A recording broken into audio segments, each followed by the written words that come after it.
अस्सलाम वालेकुम नाजरीन, मैं हूँ फ़िज़ा शोएब और आपको वेलकम करती हूँ हमारे मेहमान में। भाई हर वीक हम जो है वो आपको किसी नई जगह पर आपके फेवरेट सेलिब्रिटीज़ के पास, किसी कामयाब शख्सियत के घर लेकर जाते हैं, जिनकी ज़िंदगी हम आपको बताते हैं कि असल में क्या है, स्क्रीन पे क्या है। हम नई नई जगहों पर जाते हैं। हमारी कोशिश यही होती है कि आपको हफ़्ते में कम से कम एक दिन हमारी तरफ से कोई हंसी मिले, कोई खुशी मिले। आज भी हमारी यही कोशिश होगी, मगर एक अलग तरीके से, क्योंकि इस हफ्ते पूरा मुल्क ही नहीं बल्कि पूरी दुनिया में एक गम है, और वो गम है उमर शरीफ साहब के लॉस का। इस लॉस को हम कभी भी पूरा नहीं कर सकते और उनके लिए हमारी तरफ से बहुत सारी दुआएं तो हैं ही हैं, उनके फैंस के लिए बहुत सारी दुआएं हैं। तो आज हम उमर शरीफ साहब की कुछ यादों को ताज़ा करेंगे। और मेरा मानना ये है कि किसी को खो देने के बाद सिर्फ रो रो के उसको याद करना नहीं होता। कभी कभी उसको याद करने के लिए हंस दिया जाए तो भी बड़ी अच्छी बात है। तो आज ये शो शुरू करने से पहले हम आपको ले चलते हैं उमर शरीफ साहब की हंसी में, कि उनकी हंसी कैसी थी, उनकी मुस्कुराहट कैसी थी, उनका लाफ्टर कैसा था। तो चलिए पहले उनको हंसते हुए देखते हैं, फिर आपको हंसाने की कोशिश करते हैं। कैसी मशीन निकली जिसमें गाना डालो तो वो सुर और बेसुरा अलग कर देते। तो किसी बड़े मशहूर आदमी की कैसी डाली तो उसमें गाने ही डिलीट हो। दाढ़ी बड़ी प्यारी रखी है, ऐसा लगता है मुंह पे तुमने कोई छोटा सा ताला लगा रखा है। तुमने ये क्या तमाशा लगा रखा है, हमें तुमने क्या पागल बना रखा है। कल मैं इनकी फिल्म देख रहा था, फिल्म में इनकी शादी हुई, पूरी रात मैंने इनको घूंघट नहीं उठाने दिया। जब ये गए मैंने रिवाइंड किया, वापस बाहर ले आया इनको। सर आप बताएं, मैं क्लासिकी गाऊं या पॉप, किस तरह का? आप गाएं जो आप महलों में क्लासिकल गाते थे। अकबर बादशाह के दरबार में। किसने की कमेंट्री? सबसे पहले तो मोहम्मद अली साहब से कहा। अच्छा? आप थोड़ी सी कमेंट्री कर दे, पहले तो वो अड़ गए, कर लगे मैं तो नहीं करूंगा। उनको बस थोड़ी सी कर दे, नहीं भाई मुझे नहीं आती। 2 दफा आपसे ईद मिलाऊं, दोनों मरतबा मेरी जेब में से कोई ना कुछ चीज गायब। अरे मैं तो ये 8 कैमरों की मौजूदगी में आपसे मैं ईद मिला हूं। अरे भाई 20 कैमरे भी लगे हुए हैं, इतने माहिर आदमी हैं आप। बेटे हमें बहुत सख्त प्यास लगी हुई है, हम चाहते हैं कि लड़की के बाप का खून का एक प्याला हमें अता किया जाए। भाई लड़की के बाप को शुगर है, लड़की की अम्मा सेहतमंद है। तो जनाब हमारे साथ जो है वो मैं अपने आज के मेहमानों का आपसे तारुफ कराती हूँ। इरफान भाई हमारे साथ मौजूद हैं, नईमा गरज हमारे साथ मौजूद हैं, सलोमी और नज़र भाई हमारे साथ मौजूद हैं, सलीम आफरीदी साहब हमारे साथ मौजूद हैं। थैंक यू सो मच आप लोग आए। और इससे ज़्यादा क्या हम कर सकते थे कि उनको हम याद करें, तो उनके दोस्तों के साथ याद करें। सबसे पहले तो बताइए कि कैसे गुजर रहे हैं दिन और रात? हमारे दिन और रात आजकल बड़ी ही मुश्किल में गुजर रहे हैं। और हमारा तकरीबन 38-39 इयर्स का साथ जो था बिल्कुल वो छूट गया। और आपने आज अपना प्रोग्राम भी ऐसी जगह पे अरेंज किया है जहाँ की मेरी सब आर्टिस्टों की यादें हैं उमर के साथ। यहाँ पर मैं आपको थोड़ा सा काटूंगी और कहूंगी कि जब मैं यहाँ पर आज एंटर हुई, मैं बहुत आई हूँ आर्ट्स काउंसिल में, बहुत सारे आर्टिस्ट के साथ, नईमा आपा के साथ मेरी 2-3 दफा यहाँ पे शूटिंग के सिलसिले में मुलाकात हुई है, मगर आज यहाँ की अलग ही फिजा है। यहाँ का जब से दरवाजा खुला, और कोई एहतमाम या कोई उस तरह की चीज नहीं है यहाँ पे, कुछ भी नहीं है यहाँ पे, वैसे ही है सब कुछ, मगर एक खामोशी सी है यहाँ पे। कुछ वैसे ही है, लेकिन उमर नहीं है हमारे साथ। बिल्कुल ऐसा लग रहा है जैसे कुछ ये हमने खाली हो गया। हाँ, जो एक मैदान हो गया बस। ब्लैकिश फिजा है ना, ब्लैक पर्दे, ब्लैक दीवारें हैं, छत ब्लैक, ये सब हमने कभी तवज्जो ही नहीं दी, सोचा ही नहीं। तो बड़ा कलर लगता था यहाँ, सेट लगता था। तो आज बड़ी खुसूसियत से ये सब ब्लैक लग रहा है। सही बात है, सही बात है। आज जी शहंशाह ज़राफ़त की रियासत में बैठे हैं। ये वो स्टेज है जहाँ का बादशाह उमर शरीफ था, और उमर शरीफ के लिए उनकी एंट्री पे जो तालियां बजती थी वो इस वक्त भी हमारे कानों में गूंज रही हैं। यहाँ गर्मी बहुत होती थी, अक्सर उनकी कमीज उतार के निचोड़ी जाती थी, जग भर जाया करता था पसीने से, आसान नहीं था। सही बात है। उमर शरीफ का हंसाना जो है बड़ा मेहनत का काम था, सही बात। और उमर शरीफ ने जिंदगी दी। ये आर्ट काउंसिल का ये थिएटर चलता नहीं था, सिर्फ उमर शरीफ के ड्रामे में हाउसफुल होता था। जब उमर भाई के बारे में आप लोगों को ये खबर मिली तो क्या पहली जहन में क्या सोच आई? मुझे जब न्यूज़ मिली तो मेरी तो जैसे जान ही निकल गई, क्योंकि उमर जो था ना मेरे जिस्म का एक हिस्सा था और वो हिस्सा मुझसे जुदा हो गया। जब उमर की तबीयत हल्की फुल्की थोड़ी सी ठीक थी तो मैं और नईमा गए हॉस्पिटल, तो उमर ने मुझे और नईमा को देख के एकदम स्माइलिंग फेस, जैसे नहीं जैसे खुशी होती है, ऐसे खुश हुए ना वो। और फिर नईमा ने उमर के माथे पे भरोसा दिया, तो गाल भी प्यार किया, मैंने उसके माथे पे भरोसा दिया। और फिर नईमा को और मुझे कहता है कि सलोमी और नईमा अपना ख्याल रखना और हमेशा खुश रहना। खुश अभी लास्ट टाइम हम लोगों ने उनके साथ ट्रिप किया अमेरिका का, और वो उमर भाई का लास्ट ट्रिप साबित हुआ। हम लोग सब साथ थे और हम लोग एक बहुत बड़े घर में स्टे किए हुए थे, और इस तरीके से हम लोग रह रहे थे, ऐसा लग ही नहीं रहा था कि फनकार लोग वहाँ शो करते हैं, ऐसा लग रहा है कि एक फैमिली गई हुई है। एक मेरे से उनका मजाक था, जैसे ये होता था कि खाना वाना लगता था ना तो कहते थे ओ भाई इससे पहले मुझे दे देना, बाद में ये ले, ताकि ये एक मतलब इतना हंसी मजाक होता था, मस्ती मजाक। मतलब उन्होंने एक बच्चों की तरह हमको अपना ट्रीट किया, कि जैसे एक सगी औलाद जो होती है, ये नहीं कि मेरे जूनियर फनकार हैं मेरे, ये नहीं, बच्चों की तरह बिल्कुल उन्होंने प्यार किया, मोहब्बत की। और 3 महीने तक बिल्कुल जैसे होता था, और मेरी ड्यूटी भी लगती थी कि जैसे गाड़ी से उतरे, हाँ भाई अली हसन चलो जी अली है, तो इतना प्यार इतनी मोहब्बत के मैं आपको बता नहीं सकता। वो लास्ट ट्रिप था, उनका बेडरूम नीचे था, उनका बेडरूम नीचे था, हमारा ऊपर था। जैसे नाश्ते के लिए आते थे हम लोग, उठ के आते थे कि बनाते थे, हम लोग खुद ही एंजॉय करते थे। तो बस बीच में बैठ जाते थे डाइनिंग में और ऐसे माँ माँ जीजी उमर में आई आई आई क्या कर रही इतनी देर? उतर रही हूँ। अच्छा चलो नाश्ता करो।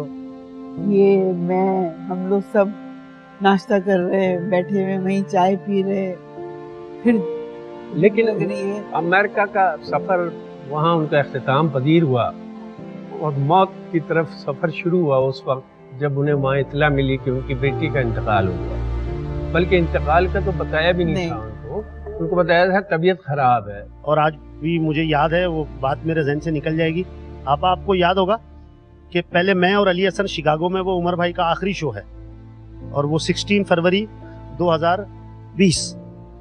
तो मेरे को याद है कि जब वो हम दोनों ने पहले एंट्री की थी उसमें, जब हम दोनों एंट्री करके आए तो उसके बाद उमर भाई की एंट्री थी। उमर भाई जब सेट पे गए हैं तो मैं, अली हसन, नईमा आपा और जेबा आपा, हम जो पीछे मैं उसकी सीढ़ियाँ थी उस पे बैठे हुए थे बैक स्टेज।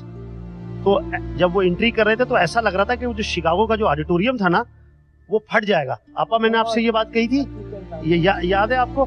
मैंने बोला मैंने उमर भाई के साथ बहुत सारे काम किए हैं, लेकिन ये आज ऐसा कैसा माहौल बना हुआ, जबकि बैकग्राउंड में उन्हें ये भी पता है कि हीरा वेंटिलेटर पे है, उसके बावजूद वो इतना बेहतरीन काम किया। ये मैं आपको वो सच्चाई बता रहा हूँ सलीम भाई, ये पता है नईमा आपा यहाँ बैठी है। और वो आज भी मुझे जब याद आता है ना तो मुझे वो सीढ़ियाँ याद आती है कि जहाँ मैं, अली हसन, नईमा आपा और जेबा आपा बैठी हुई थी और हम ये बात कर रहे थे कि ये आज हो क्या रहा है। और वो ये तो वहाँ थे, हमें तो यहाँ पता था कराची में कि बेटी का इंतकाल हो गया। मैं, शकील, लाला उमर भाई से मिले तो ज़ाहिर सदमे में बैठे थे, कह रहे मेरे से क्या गलती हो गई यार, मेरे से क्या गलती हो गई।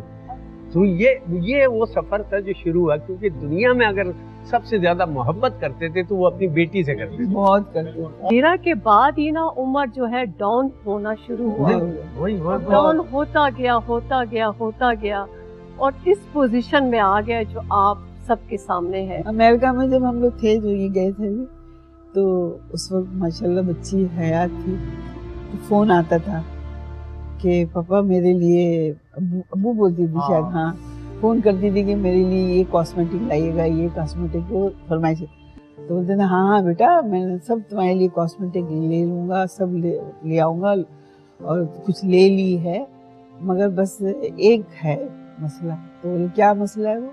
वो ये कि बेटा मैं टैंक नहीं ला सकता।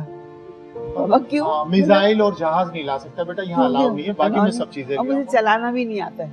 मतलब ऐसे मजाक करते थे, ऐसे वो हंस रही बाबा कैसे हैं? बोले हाँ, बाकी तो सब मैं ले लूंगा, बस ये चीजें मैं नहीं ला सकता, इसका मैं वादा नहीं करता। उनका फेवरेट गाना कौन सा था जो हर वक्त गाते थे? हर गाना फेवरेट मेहदी हसन साहब का, हर गाना फेवरेट। अहमद रुश्दी का कोको कोरीना, कोको कोरीना। मुंह पे माशाल्लाह वो अपनी एक महफिल महफिल जमाते सच्ची एक बात मैं बताऊं, ये तो बहनें हैं हमारी और जो उमर भाई के साथ ये हमसे इतना प्यार करती हैं, तो सोचें उमर शरीफ से तो वो इनका कौन सा खूनी रिश्ता। वो नजर हुसैन भाई बैठे हुए, वो उमर भाई से सीनियर है, बहुत सीनियर हीरो हुआ करते थे थिएटर के। नजर भाई आप बताएं क्या नजर के साथ कभी तो भाई बात सुने, इन्होंने अपनी जिंदगी उस शख्स के नाम रख दी जब ये उनके साथ डायरेक्शन मिलके करते थे, सारा सिस्टम नजर भाई संभालते थे।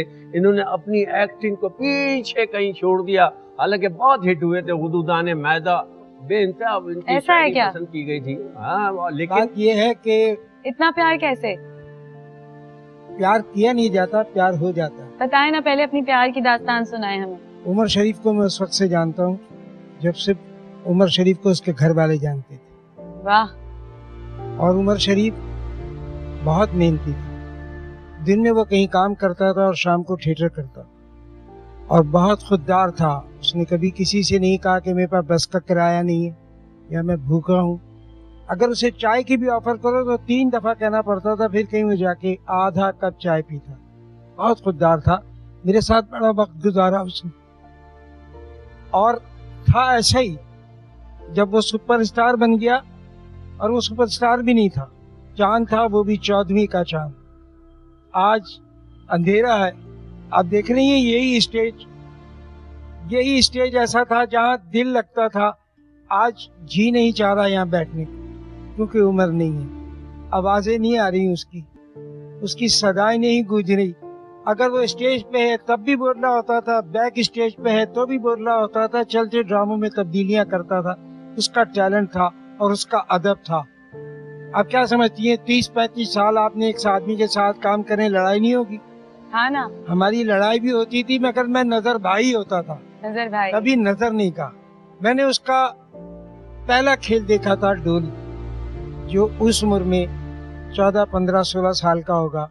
उसने वो ड्रामा लिखा था, मैं भी देख रहा था वो ड्रामा, फरकान साहब भी देख रहे थे और हम रो रहे थे। अच्छा। इतना खूबसूरत लिखा था। अभी उमर शरीफ नहीं हुए थे।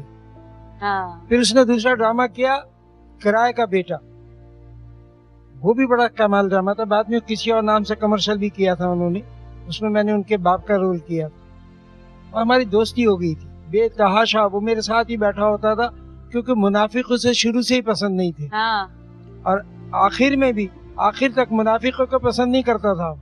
एहतराम का आलम यह था कि जब उसने शकीला कुरैशी से शादी की थी तो 1 घंटे तक मेरे साथ गाड़ी लेके मैं जाते रहे, लाहौर में था मैं। 1 घंटे बाद एक जुमला कहा था कि यार नजर भाई कुछ कहना नहीं, शकीला कुरैशी मेरा इंस्पिरेशन है। अरे अब उससे प्यार नहीं करेंगे, प्यार नहीं करेंगे तो क्या करेंगे? कोई ना खून था ना रिश्तेदार था, लेकिन लगता है जैसे मैं चला गया, जैसे मेरा सब कुछ छिन गया। किसी चीज में मजा नहीं आ रहा है, किसी चीज में मजा नहीं आ रहा। आप लोगों ने यहाँ प्रोग्राम करके हमारी पता नहीं कौन कौन सी यादें ताजा कर दी। बाज़ औकात ये भी होता था कि इंटरवल तक ड्रामा लिखा हुआ है, और ये जो बकरा किस्तों पे जो आज दुनिया में मशहूर है, ये इंटरवल तक लिखा था जब शो शुरू हुआ है, और बाकी आधा ड्रामा इंटरवल में लिखा था उमर शरीफ। क्या सीख देते थे इंडस्ट्री के हवाले से? उनसे तो आप देखिए, अगर मैं अभी अपनी पहली बात अगर आपको याद हो कि आपने उनसे सीखी थी काम के हवाले से, इस इंडस्ट्री के हवाले से?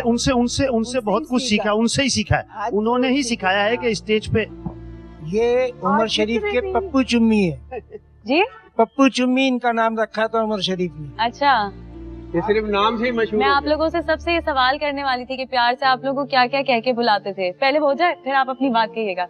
पेट नेम तो बताएं, आपका क्या रखा हुआ था उन्होंने? अरे मुझे कभी कोई नाम लेते थे, सलीम भाई के अलावा बुलाते नहीं थे। अच्छा। मुझे अजीब लगता था, ये तो बड़े हैं, सलीम भाई सलीम भाई सलीम भाई। नहीं माँ, आपको क्या कह के बुलाते? मुझे कहते थे मेरा बबलू है ये, बबलू। बबलू। और मैंने अब से स्टार्ट किया था, कुछ मतलब सालों से मैं उसको बोलती थी ये मेरा उम्मी है, उमर को मैं जी ये बिल्कुल नहीं मापा की ये बात सही है, ये उम्मी कहती थी उनको। हाँ और हम क्या कह के बुलाते थे? मैं तो खैर मैं क्या कह के बुलाऊंगा, चुम्मी तो हाँ, पप्पू चुम्मी। पप्पू चुम्मी थे। और वैसे तो मेरा तो नाम लेते थे, लेकिन ये था कि कभी कभार प्यार से मोहब्बत से कह दिया हाँ भाई पेटू।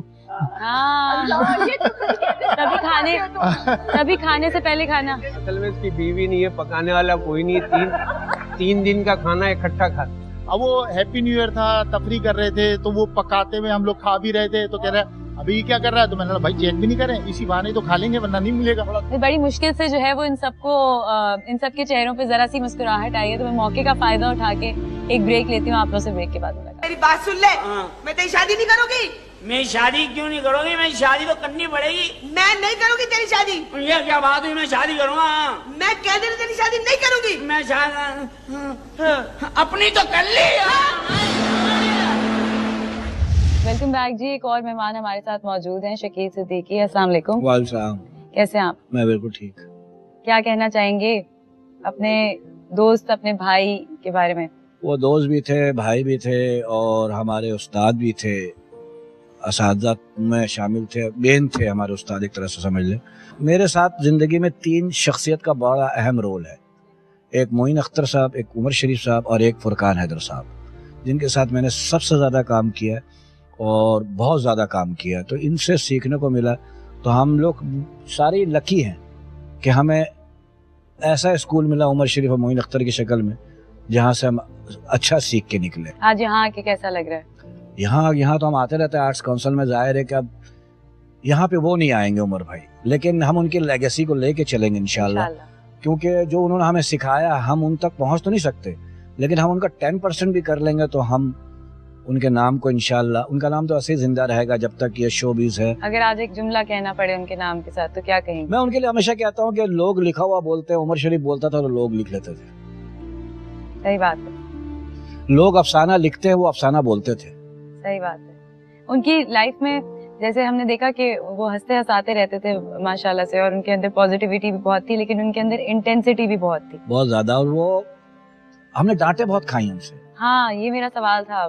बहुत डांट खाई हम लोगों ने, लेकिन वो उसी टाइम तक के लिए होता था, 10 मिनट के लिए। फिर वो रिलैक्स भी कर देते थे, हमें रिलीफ भी देते थे कि ये काम में खराबी ना इस बात पे गुस्सा मैं नाराज मैं बहुत हुआ हूँ उनसे। अच्छा। बहुत दफा नाराज हुआ हूँ, लेकिन उनका हुनर था, वो मना लेते थे। उनको ये हुनर भी आता था। तो एक जो फैमिली वाला माहौल, अभी हमारी बात हो रही थी कि जब भी उनके साथ काम करते थे तो एक फैमिली वाला माहौल हमेशा लगता था। वो बहुत खुद भी अपनी फैमिली में बहुत रूटेड थे। देखिए, वो पता है क्या, वो हमदर्द तो थे, हाथ के बहुत खुले थे, और फैमिली से जाहिर है वो पूरा खानदान लेके चलते थे। और मुझे उनकी और खूबियां इसलिए नहीं मालूम कि वो कितने लोगों की मदद करते, तो वो मुझे मैं आपको बताऊं अपनी फैमिली से मोहब्बत का। उनका तो भतीजे थे, फिर उनकी अपनी बहनें, 3-4 बहनें थी, तो वो छोटे थे सबसे। तो अच्छा। वो उनके बचपन में उनकी शादियां हो गई थी। हाँ। तो उन्होंने दोबारा जहेज दिए बहनों को, सारी बहनों को दोबारा जहेज दिया कि मैं उस वक्त छोटा था, मैं कुछ नहीं कर सका था। नहीं, वो आज सारी खानदान को पूरे लेके चलते थे। हाथ के बहुत खुले थे वो, और खर्चा लोग आते थे माशाल्लाह हेल्प करते थे। ये यहाँ इस हॉल में पीछे लाइन एक लगी होती थी, और जब वाइंड अप हमें भी समझाते थे, हाँ किधर आओ, तुम लोगों के पैसे में से ना ये साहब नाम नहीं ले रहा मैं उनका, 5-5 हजार कटेंगे। तो हम कहते थे क्यों? कहते ये आए इनकी हेल्प करने। चाहते क्या थे अपने आर्टिस्ट के लिए? वो अच्छा ही चाहते थे, वो हमेशा ये चाहते थे कि भाई अच्छा सोचा। देखिए, बहुत सारी चीजें होती हैं लाइफ में ना, तो वो कुछ दफा हो जाता था हमसे भी, हम समझते थे यार शायद हमारे साथ नाजायज हो रहा है, लेकिन जब बाद में सोचते रियलाइज करते थे नहीं यार वो तो ठीक ही कर रहे थे। मस्ताना साहब ने भी हमें ज्वाइन किया है। जी अस्सलाम वालेकुम। पहले तो आपका शुक्रिया कि आपने इतने लेजेंड लोग और पाकिस्तान का, मैं समझता हूँ कि उमर शरीफ भाई के बाद इतने लोगों को एक साथ जमा करना ये एक बहुत मुश्किल काम होता है, और ये सब उमर शरीफ भाई की मोहब्बत में आए हैं। बिल्कुल। और आपके चैनल का बहुत शुक्रिया कि आप, क्योंकि सबसे ज़्यादा उमर शरीफ भाई ने ARY पर काम किया। उसके बाद एक बहुत बड़ा प्रोग्राम ARY से चला, कॉमेडी किंग के हवाले से, और वो भी ARY से चला कॉमेडी के हवाले से। कॉमेडियनों को याद रखा और याद रखना भी चाहिए। बात हो रही है उमर शरीफ भाई के हवाले से। इस्लामाबाद में ड्रामा कर रहे तो मुझे कहने लगे कि सुबह मेरी कहीं दावत है, किसी बहुत बड़े अखबार का दावत है और तुमने मेरे साथ चलना है। मैंने कहा जी भाई ठीक है चलूंगा। जब 11 बजे सुबह 12 बजे जाने लगे तो सब लोग खड़े थे, मुझे कहा कि भाई तैयार नहीं हुए। मैंने कहा उमर भाई आप जाएं, मैं राजा बाजार जा रहा हूँ किसी के साथ घूमने के लिए। कह रहे मेरे साथ चलो। मैंने कहा नहीं भाई आप जाएं। उस वक्त तो चले गए। लियाकत हॉल में ड्रामा हो रहा था, ये सब खड़े थे, मैं अपने हिसाब से आया। जैसे आया तो उनके हाथ में बेल्ट था, मुझे पता भी नहीं चला। और तो फिर जो आपा छुड़ा रही सब छुड़ा रही है, मुझे पता ही नहीं चला कि मार क्यों रहे हैं। फिर उसके बाद मैं भाग गया, हॉल बहुत बड़ा, भाग गया। हाँ। मैं था पुलिस वाला बना हुआ उसके अंदर। अच्छा। उस वक्त भाग गया। एंट्री के टाइम तो मैंने सामने आना था। तो अब उमर भाई ने मुझे देखा कि उस वक्त तो भाग गया था ये, तो कहने लगे अच्छा भाई कानून आ गया, कानून कब तक मेरे हाथों से भागता रहेगा। तो वो फिर वो, और बाद में मारने की वजह सिर्फ ये थी, ये उनका मोहब्बत थी, प्यार थी। जब दूसरे दिन पेपर अखबार आए हैं तो उमर भाई ने बताया कि ये मेरे साथ कौन खड़ा है। तो मैंने बताया जी ये तो फलां फलां फलां लोग खड़े हुए। मैंने इसलिए मारा था कि आपको मेरे साथ चलना था, यहाँ आपने खड़ा होना था। तो हमारी दुआएं उनके साथ है जी, हमारा प्यार उनके साथ है। और अब होता ही है कि जो इस दुनिया में नहीं है उसे दुआओं की जरूरत होती है। आप यकीन कीजिएगा मेरे पास इतनी वॉइस आई हुई है, किसी ने 15 कुरान, 17 कुरान, यासीन शरीफ, और इतनी लोगों ने पढ़ के ये सब जाके उसको जवाब। जी जी जी जी जी जी बिल्कुल। यही नहीं कि माशाल्लाह, ये तो खैर जाकिर बता रहे हैं कि इतने माशाल्लाह लोगों के मैसेज आए हुए हैं, उनके फैंस पूरी दुनिया में हैं। तो हर घर में उनके लिए पढ़ाई हो रही है, इतने कुरान शरीफ, इतनी चीजें मतलब खत्म हो रही है, इतनी पढ़ाई हो रही है। और वो बाकी शहंशाह था के पढ़ाई, जिसका जनाजा देखा लोगों ने, वो कंधे पे नहीं गया, वो शहंशाह बन के लोगों के सरों पे गया। दीन के तो बहुत करीब थे वो। अचानक अक्सर होता था कि हम बैठे में गपशप लड़ा रहे, चलो भाई सब वजू कर लो, खैरियत, सलात व तस्बीह पढ़ाता हूँ। इमाम बन जाते थे, उनके इमामत में हम पीछे खड़े होते थे, नमाज पढ़ते थे। रूहानियत की जो आज उनको देखे ना कहाँ जगह मिली है, उनकी वसीयत के हिसाब से। और दूसरी बात, मैंने माँ और बेटी की मोहब्बत उनके घर रह के देखी। बड़ी प्यारी माँ। शो से आते थे, पाँव दबाते थे पहले, फिर सोने जाते थे। क्या उनके क्या व्यूज थे मजहब को लेके, कास्ट को लेके? वो कास्ट को नहीं मानते थे, वो कहते सब इंसान है, मुसलमान है, सब मिल के रहें। मैं देखूं इस कौम को इकट्ठा कि सब मिल के काम कर रहे, कंधे से कंधा मिला के आपस में प्यार। पाकिस्तानियत उनके अंदर कूट कूट के भरी। वो देखिए ना आप, जितने भी हमारे ड्रामे देख ले उमर के, एंड में हमेशा मैसेज कन्वे, मैसेज जरूर। देखो, ये अच्छा मैसेज। दो तरह का कॉमेडी होती है, एक होती है बेमकसद, एक होती है बामकसद। उन्होंने बामकसद कॉमेडी की है। बामकसद की है। उमर भाई के लिए बस क्या कहूँ, यही कहूँगा कि जब तक कॉमेडी है उमर शरीफ का नाम। सही बात है, सही बात है। उमर शरीफ लेजेंड, ना भूलने वाला नाम है। कुछ लोग अल्लाह ताला एक पैदा करता है, एक ही था। मैं ये कहता हूँ, ये नहीं कहता हूँ कि कभी जो लोग कहते हैं ना कि इस जैसा कोई पैदा नहीं हो सकता, ये कभी मत कहा करें, ये अल्लाह को चैलेंज होता है। सही बात है। लेकिन ये कह सकते हैं और स्टाइल में आएगा, वो स्टाइल लाए थे, नया एक अवामी लहजा। ये कहें कि अल्लाह ताला ने उमर शरीफ एक ही पैदा किया, मोइन अख्तर एक ही पैदा किया, क्योंकि अल्लाह ताला तो थम्स भी एक जैसा नहीं देता है लोगों को।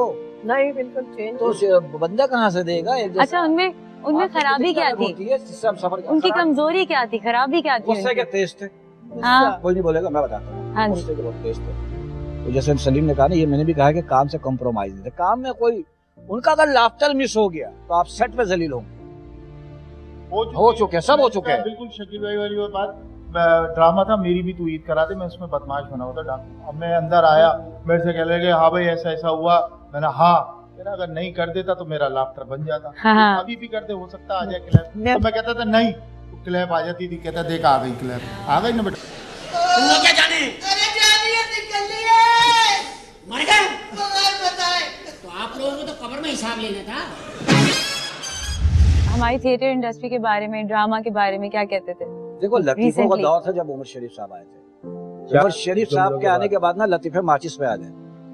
फिर उन्होंने बातों की कॉमेडी की, वन लाइनर, एक लाइन में सब्सक्राइब करना, मतलब समझा देना कि एक लाइन में समझा दो सब। टाइम नहीं पब्लिक के पास। उमर भाई से पहले 5 जुमलों के बाद पंच लाइन आती थी। उमर भाई जब आए तो हर लाइन पंच लाइन। लतीफों का दौर था ना वो। भाई उमर जब स्टार्ट आया, उमर मुझे कहता है सलोमी सलोमी नहीं, सलोमे। हाँ, सलोमे तू मुझसे एक ड्रामा सीनियर है, अरे इसलिए मैं कुछ नहीं बोलता, मैं रिस्पेक्ट करता हूँ तुम्हारी। और ड्रामे से बेइंतहा मोहब्बत। वो मोइन भाई के रिस्पेक्ट करते थे, मोइन भाई से। बिजी थे, कुछ भी था, टाइम मिलता था, आते थे, ड्रामे करते थे। माशाल्लाह फिल्मों में सुपरहिट, तो इतनी फिल्मों में बिजी, लेकिन टाइम मिला थिएटर करना। थिएटर से बहुत मोहब्बत। खिलाने पिलाने के माहिर, खुद खाते भी थे, यानी हर कोई कहता है खाना खिलाते थे। खुद क्या खाते थे शौक से? वो यही तो गलत किया उन्होंने, सब कुछ। वो बहुत ज्यादा बाहर का खाते रहे ना, हम मना करते थे। कोफ्ते का तो शौक है। मेरी तरफ की कटाकट मछली। आप तो खाने का नाम, हाँ ये तो खैर हर ठेले वाले से खाता है, ये तो पकाता भी घर पे नहीं खाता। ये जब निकलता है ना लालू के, हर ठेले से खाता है ये बाकायदा चखने पर रखा हुआ। पाकिस्तान के लिए क्या चाहते थे? पाकिस्तान का नाम रोशन करना है, हम सबको बोलते थे, और उमर साहब ने पाकिस्तान का नाम रोशन किया। और वो ये चाहते थे कि जितने भी आर्टिस्ट हैं यूनिटी होनी चाहिए। आज मैं इन लोगों से कहती हूँ कि प्लीज एक हो जाए आप लोग, और उमर के नक्शे कदम पे चले, और उमर के नाम को आगे बढ़ाएं। सलोमे बताओ, हम एक ही थे, तुम्हें हम बातें नहीं कर सकते कि क्या वजह थी, क्या नहीं हुआ, तो बीमारी ने उनको घेर लिया, उसके बाद हमें अलग होना पड़ा। देखिए, जब तक उमर शरीफ कराची में थे, हमने कहीं ड्रामा नहीं किया, ये आप भी जानती हो, गवाह हो। उमर भाई जब लाहौर चले गए तो फिर हमारी मजबूरी हो गई, फिर हमारी एक टीम बन गई। उमर भाई की जो टीम थी ना, टीम वही थी, ठीक है, उसको हमने लीड करना शुरू कर दिया कि उमर भाई अब लाहौर में है, टीम बन गई, वो टीम वही थी।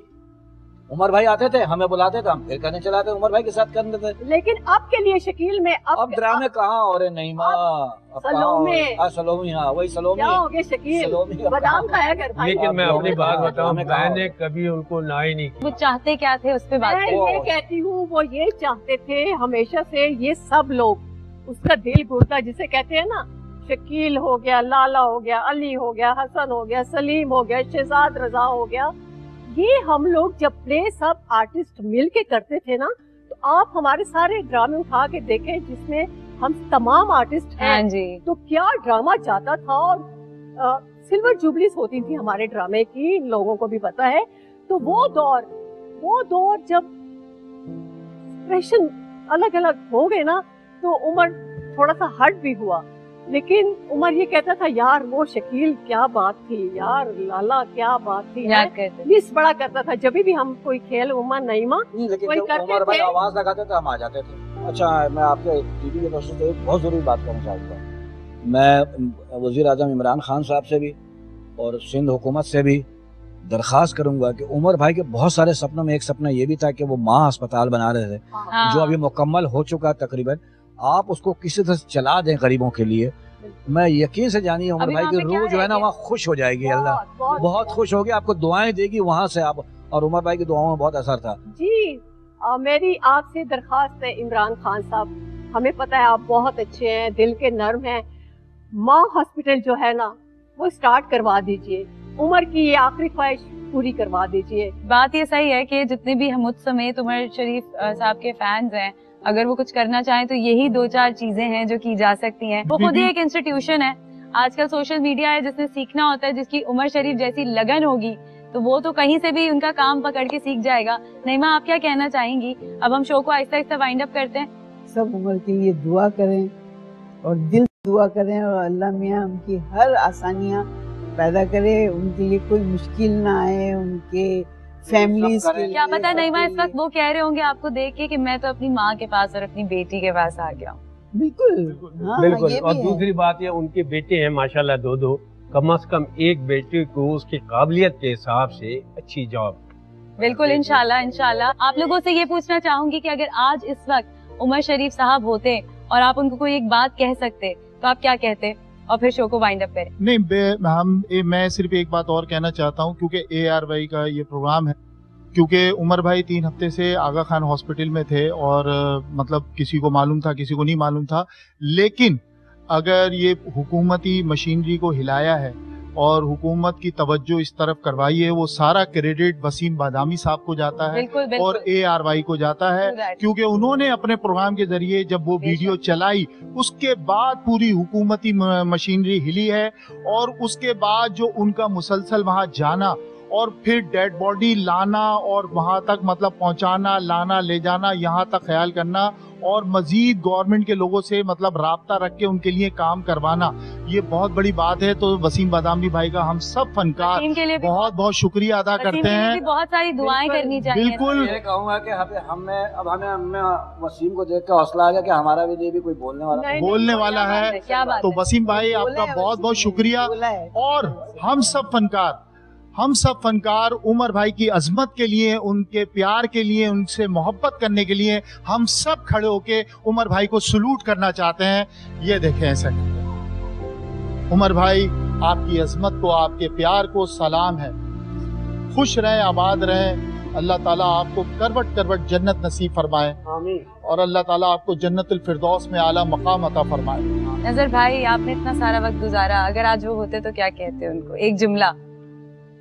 अब मेरे ख्याल में तो वो है, उमर शरीफ जैसे लोग सदियों सलामत रहते हैं, वो हमेशा सलामत रहेगा अपने काम से, अपनी मोहब्बत से, अपने खुलूस से।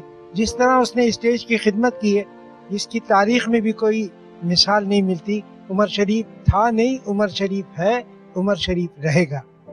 मेरे ख्याल में नजर भाई ने एक ही बात, सबकी बात कर दी। बात यह है कि उमर भाई के लिए जो इन्होंने कहा बिल्कुल सही कहा। उमर भाई मेरे अंदर है, उमर भाई सलीम के अंदर है, उमर भाई अली के अंदर है, इरफान के अंदर है, जाकिर के अंदर है, क्योंकि सबने उनसे सीखा है ना। तो उमर भाई कैसे हमसे बिछड़ गए, हमारे साथ तो है। उमर भाई रहेंगे, सारे लेके रहेंगे। तो उमर भाई लव यू। मैं उमर तुम्हें कभी नहीं भुला सकूंगी। तुम मेरे जिस्म का हिस्सा थे जो मुझसे जुदा हो गया, और वो हिस्सा नामुमकिन है कि मुझे कभी मिल सके ना। जी मैं वही बात कहूँगा जिस पे एक दफ़ा उन्होंने डांट दिया था। मैंने कहा उमर भाई जब लाहौर से आए, मैंने कहा उमर भाई आपका वेट बढ़ा है तो तुझे क्या। मैं आज भी कहता हूँ उमर भाई, अगर आप एक्सरसाइज करते, अपने वेट का ख्याल करते, अपनी सेहत का ख्याल करते, तो आज हमें इस तरह रोना नहीं पड़ता। नहीं माँ, बस मैं ये कहूँगी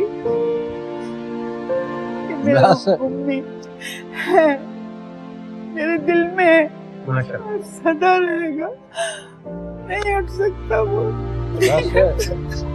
अच्छा रोते नहीं है, पता, दुआ मांगते हैं। क्या कर रही हैं, रोई जा रही हैं, रोई जा रही हैं। चलो शो को खत्म करते हैं उमर भाई की यादों के साथ, अच्छे से, खुशी से। मुझे नहीं लगता कि वो कभी भी चाहेंगे कि कोई भी कभी भी रोए। आपको उन्होंने आखिरी बार क्या कहा था कि आपने खुश रहना है, तो आप खुश रहने की कोशिश करें, कोई बात मानने की कोशिश तो करें। अब वो नहीं है डांटने के लिए, इसका मतलब ये थोड़ी है कि आप बात नहीं मानेंगी। आखिर में जाते जाते मेरे साथ नारा लगाइए, उमर शरीफ जिंदाबाद। क्या बात है, क्या बात है। आप लोगों से मैं ये कहना चाहूंगी कि जनाब, हमें चाहिए कि हम दुनिया में रहते रहते, जीते जी लोगों की कदर करें। हम जिंदगी को, वक्त को, दोस्ती को, रिश्तों को, एहसास को बहुत ज्यादा फॉर ग्रांटेड लेते हैं। वो जितने कीमती होते हैं वो उनके जाने के बाद ही पता क्यों चले, उनकी कीमत का अंदाजा उनके खत्म होने के बाद क्यों हो। उनके रहते रहते ही हमें जो है उनको उनकी कदर करनी चाहिए। इसी थॉट के साथ साथ जितने लोग सेहत है, आर्टिस्ट, कॉमेडियन, उनके लिए उनकी सेहत की दुआ के जरूर किया करें। बिल्कुल, बेशक। और कभी भी एक बुक को उसके कवर को देख के जज नहीं किया जा सकता। आज मुझे उमर शरीफ साहब की इंटेंसिटी के बारे में पता चला है, तो मेरी तरफ से भी बहुत सारी दुआएं। एक छोटी सी कोशिश थी हमारे लेजेंडरी कॉमेडियन, स्टार, एक्टर, जो कह लें, उमर शरीफ के लिए। आई होप कि आप लोगों की भी यादें ताज़ा हुई होंगी। उनके लिए बहुत सारी दुआओं के साथ साथ इस शो को खत्म करते हैं। बहुत शुक्रिया आप सबका कि आप लोग मेरे प्रोग्राम में आए। आप लोग मुझे दीजिए इजाजत। इन सबको भी अल्लाह हाफ़िज़। अहम तरीन खबरें अब एक क्लिक की दूरी पर। आपके पसंदीदा टॉक शोज हों या अहम मुल्की या गैर मुल्की शख्सियात की न्यूज कॉन्फ्रेंसेस, हर लम्हा बाखबर रहने के लिए सब्सक्राइब करें हमारा YouTube चैनल। मौसम की सूरत हाल हो या खेल के मैदान से खबरें, अपने मोबाइल फोन से मुल्की और बैनुल-अक़वामी अहम खबरों तक रसाई के लिए डाउनलोड कीजिए मोबाइल ऐप। बावसूख ज़राए से मुसद्दिका खबरों, तज्ज़ियों और तबसरों से मुस्तफ़ीद होने के लिए विजिट कीजिए पाकिस्तान की सबसे बड़ी न्यूज वेबसाइट www.arYnews.tv। इन सब के अलावा पाकिस्तान का सबसे बड़ा फेसबुक पेज हो, सबसे बड़ा न्यूज इंस्टाग्राम अकाउंट या फिर ट्विटर, ARY न्यूज पहुंचा रहा है खबरें सबसे पहले आप तक, ताकि आप रहें हर लम्हा बाखबर।